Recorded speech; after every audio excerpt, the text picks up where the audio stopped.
Hey, should you go to college? Should you not go to college? There's a lot of people out there that'll reference people like Steve Jobs and Bill Gates who dropped out of college and were great successes.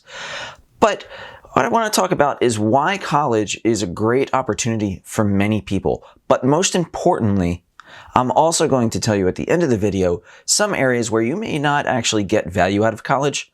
So I'm not all in for all people coming to college. Let's talk about it.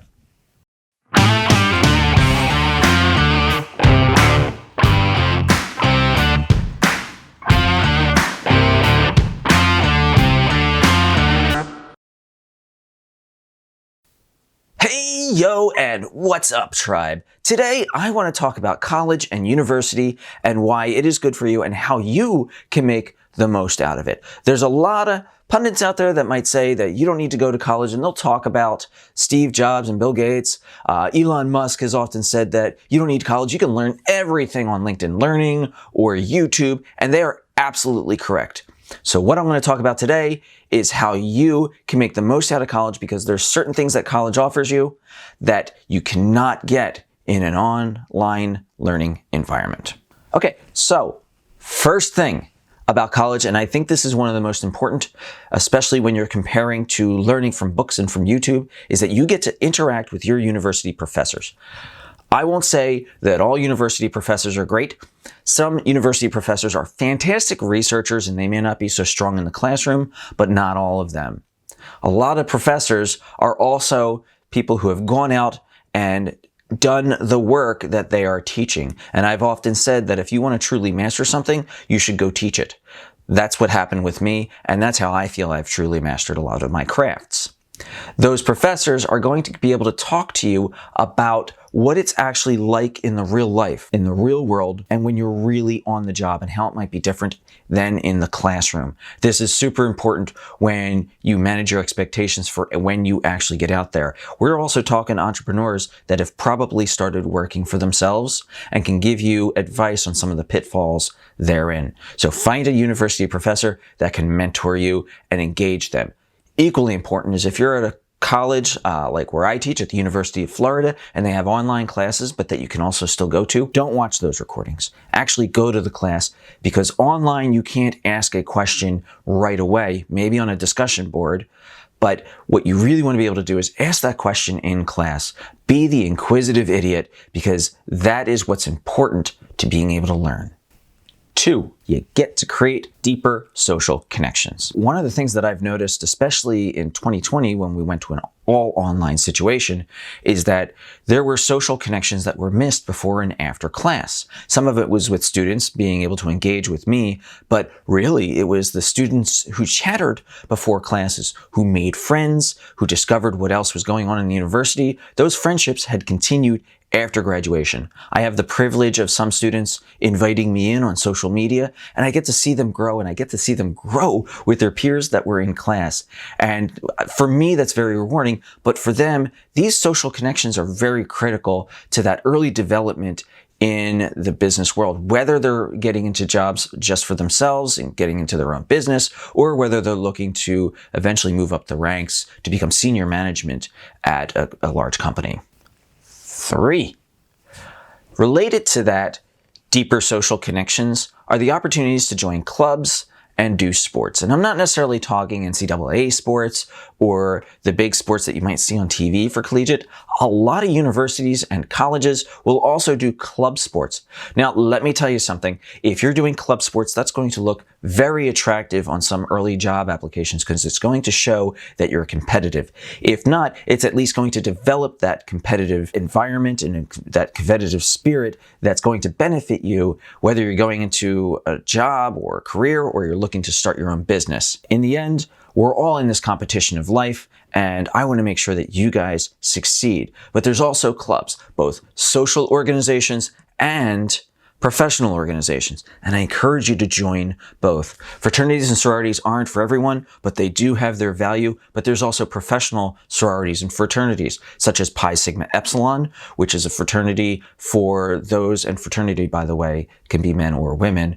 Fraternity for marketing and professional selling. Delta Sigma Pi is another organization that's in business, and so each major that you might be in should also have some sort of club. There's Ad Society, there's PRSSA, Public Relations Society of America, so on and so forth. So seek out those professional organizations. Also, seek organizations that are going to allow you to give back. You might see Circle K has nothing to do with the gas station. It's actually a sponsored organization of Kiwanis that does community service. Rotary has one as well. I think it's called Rotaract. Several types of college organizations. There's even a fraternity, a co-ed fraternity, that I'm blanking on the name right now. I probably should have done some research, right? But look for those organizations at your college if you want to give back as well. Another huge benefit, especially if you look at a larger university, are alumni networks. Those alumni networks will immediately see, for me, the University of Florida. For some of my friends from FSU, they would see that network. From my undergraduate and master's institution, Rowan University, when you go to a different place, a different city, you'll often find those alumni networks. They're great for support, for a common bond when you're looking to enter that particular area. But it also can sometimes help get you those jobs when someone sees, oh, this person's got the same education that I've got. I want to take a look at them. I want to bring them in and interview them. And finally, I want to talk about the fun part before I get into some people who may not benefit from college. The fun part is sports and drama. So a lot of Americans, they're into their sports, and I gotta be honest with you, tribe, there's something to college football that you just don't see in professional football. It's so fun to go. So fun to go with your friends, like I said before, developing those meaningful connections, but also, just taking that time off. I know I made another video a little while ago about mental health, where there's an important part of college sports is taking that break from studying all the time. Hey, maybe you're not into football or baseball or even track. Maybe you're not into sports at all. Well, most universities often bring in outside individuals for things like drama, play, dance. When I say play, like theater play, dancing, but also things like great speaker series.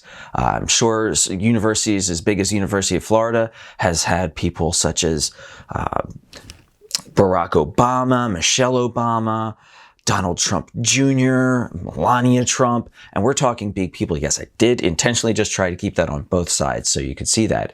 And so look for those speakers. Sometimes there's TED Talk series, etc. By going to those and by finding those like people, again, you're starting to build that network and find the true value of college. Okay, but wait, there are some areas where I say college may not be right for you. There are trade schools that are absolutely imperative for learning some of your crafts. This is an area that's outside my particular area of expertise, but look at what you really want to do when you graduate college and see if trade school is actually a better option for you. Another area that you could do after college is a specific apprenticeship in a craft that you may want to do. That's something that in some cases college really can't offer you. And then there's this other idea of a gap year, and there's nothing wrong with a gap year. In fact, if you're someone who graduated high school early, I would encourage taking a gap year. One of the things that a lot of people are hiring for is not just the hard skills that you'll learn in classes, but also the soft skills that tend to come with maturity as well. I've had some younger students who come through my classes who struggle mainly because they're still a little younger in terms of their socialization. A gap year is a great way to show that you're giving back to the world or learning or doing something else, and then you enter college with a little bit more maturity than your peers, and you actually will do a lot better, particularly because you heard about some of the stuff that I talked about here in this video. Okay, tribe, so hopefully that was helpful for you. If you're an incoming college student, then absolutely look to do some of those stuff just so you can get a better experience out of college. If you're a parent not sure if college is right for your child or your young teenager, then here's some food for thought. Again, college is one of those interactive experiences. Yes, you can learn hard skills online, but it's those soft skill development that you're going to get, the socialization and the mentorship that makes college absolutely valuable. Thanks for checking in. Have you subscribed yet? Go ahead and click that notification bell. And if you liked what I had to say today, please drop a like. And as always, I hope you're a little bit better today than you were yesterday. And I'm looking forward to you being a little bit better tomorrow than you were today. Take care.